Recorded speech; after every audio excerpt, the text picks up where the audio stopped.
This is one of the most horrifying true stories I've ever heard. It happened on the island of Nolhivaram.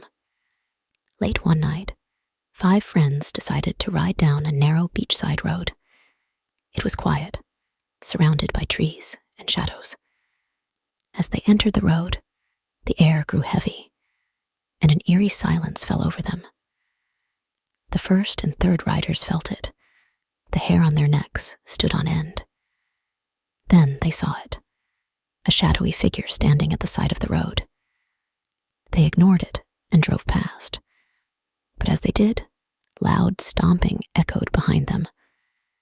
Curiosity got the better of the boy on the passenger seat. He looked back. That was his mistake.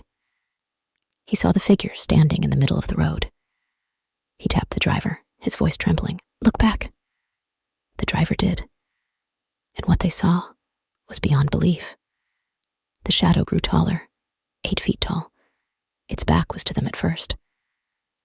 Then suddenly, it bent backward. Its mouth opened wide, revealing jagged teeth, and glowing red eyes locked onto them.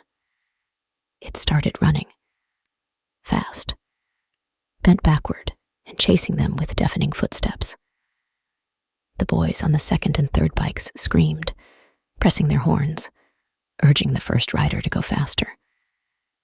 The lone rider in front had already started reciting Ayatul Kursi after passing the shadow. He hadn't heard their screams, but knew something was wrong from the frantic horns. Without looking back, he sped up and kept reciting. As they reached the end of the road, the shadow stopped.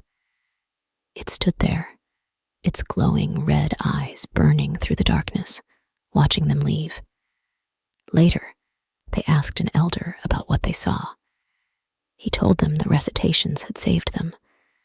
If they hadn't prayed, or if more of them had looked back, the shadow would have jumped in front of them, and none of them would have made it out alive. Since that night, the friends never took that road after dark. Some things are better left unseen.